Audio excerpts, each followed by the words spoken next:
One of my favorite sayings is that dreams are just goals with a plan. I've got this big dream of building the world's leading indoor air quality company, but what is the plan to get there? I'm on a mission to build the world's leading indoor air quality company. So all of the goals that I have for next year and beyond have to be consistent with that longer term vision. So my challenge to you is to start thinking about what are your goals for 2025 and how do they align with your larger vision.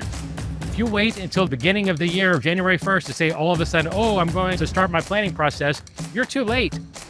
I started an air filter business in Alabama 12 years ago after leaving my 7-figure job on Wall Street. Today, it's bringing in over $250 million a year. But now, I'm going all in on my mission to push it to $1 billion a year and beyond. To do that, you better have a $1 billion plan. And in this episode, that's exactly what I'm going to share with you. So I can't think of a better place to introduce pillar number one than where it all started. That is our direct-to-consumer filter business.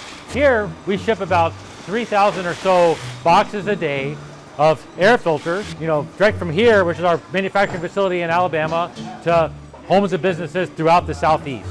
And it is by far our most established part of our business. And so, when I'm thinking about planning for 2025, then obviously it's got to start with our largest business, which is our pleated air filter direct-to-consumer business. In the beginning, we were not even manufacturing our own product. We were trying to buy it here, resell it, but we quickly kind of realized what business we were in, how we were going to execute, and over time, it evolved into what you see today. In 2025, for our direct-to-consumer business, we actually plan to launch in 3 different categories. The first is air purifier replacement filters, the second being cabin air filters for your car, and the third being pool and spa filters. That is how we intend to grow our direct-to-consumer business into 2025 and beyond. I think a lot of times people have the tendency to diversify too quickly, which just really takes your attention and your energy in lots of different directions, where you'd be much better off honing your skills on one particular idea, one particular focus, until you've maxed out where that focus can take you. Pillar number 2 for building the world's leading indoor air quality company. And it's an important one, and that is our commercial business. But we haven't really focused on the business-to-business segment specifically over the last number of years, just because I quite frankly haven't had the energy to give it the focus that it needs. And I think it is actually one of the pillars that short-term has the most growth potential, and it's going to be a huge focus for us going into 2025. So Josh, can you tell me, what are these products that we're actually looking at? This is our sample of our 4-inch mini pleat filter, tightly pleated media with a glue bond. And this is a V-cell 4V 24 by 24 inch filter. These are used in commercial applications where high levels of filtration are necessary. We're expanding our catalog. Other examples might be the pocket filters, as well as ring panel filters. And these are used a lot in the commercial segment. There are, hundreds of millions of dollars, if not billions of dollars, of these products purchased every single year. And we intend to go after that market and use our existing infrastructure to be able to serve it in the exact same way that we're able to serve our direct-to-consumer business at scale. If you were to look at the filtration market, about 70% of it is commercial, whereas 30% of it is residential. So that's why the business-to-business segment is such a huge avenue for us for growth going forward. We're not reinventing the wheel. Like, these are products that already exist in the market. Or just like with our pleated air filter business, we have a unique distribution strategy. To do it in as big of a scale as we are doing it takes a lot more planning than even I'm used to, because you got to say, hey, like, how are we going to actually make this happen in 2025 and then grow it from there. Our commercial business is really servicing, large hotels or gyms or any type of industrial building that you can imagine. All of those buildings use different types of air filters, and we want to serve them.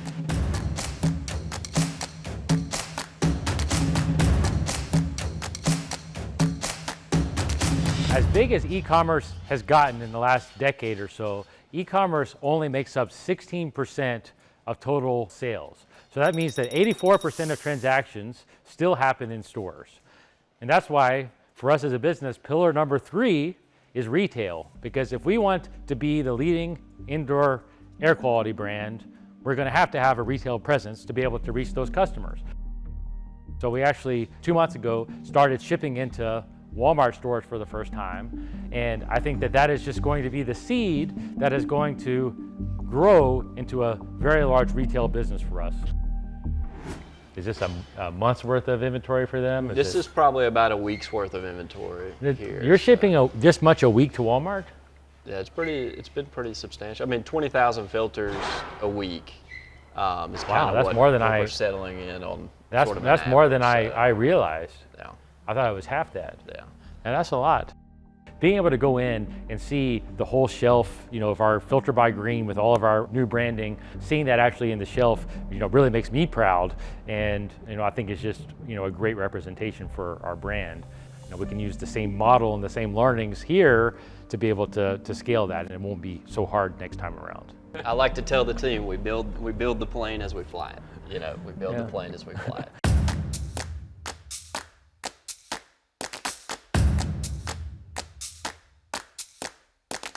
We're now down in Pompano Beach, Florida, at the headquarters for Filterbuy HVAC Solutions, which is a great spot for me to introduce to you pillar number 4, and that is service, because so much of indoor air quality relies on systems and machines to be able to deliver that clean indoor air consistently that you need in your home or your business or whatever the case might be.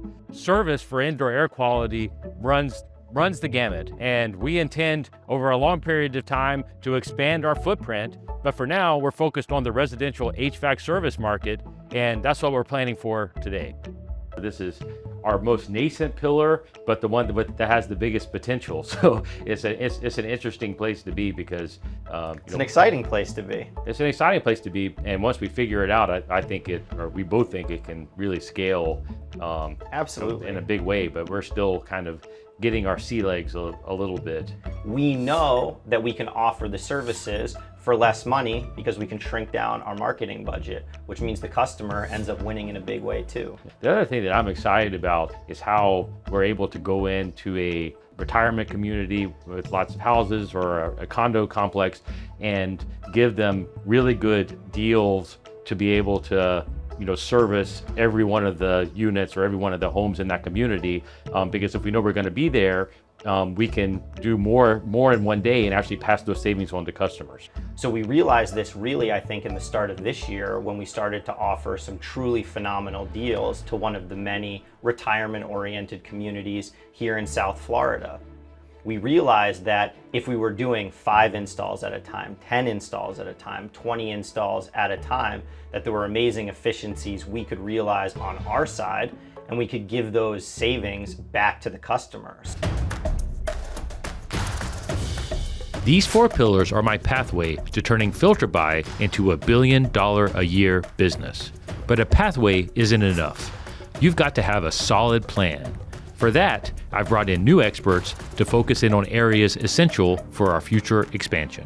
And really for me, we're thinking on a 3 to 5 year kind of time horizon. What are the things that we need to be building today to be on that path 3 to 5 years from now? And then we will continue to update that and expand that going forward. It's an opportunity for your strategic vision to effectively be distributed to all of the department leaders.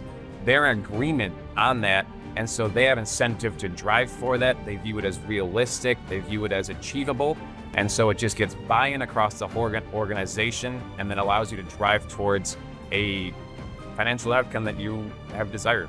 It is a series of bets that you're making or hypotheses that you're making that then you're determining if you're right or not.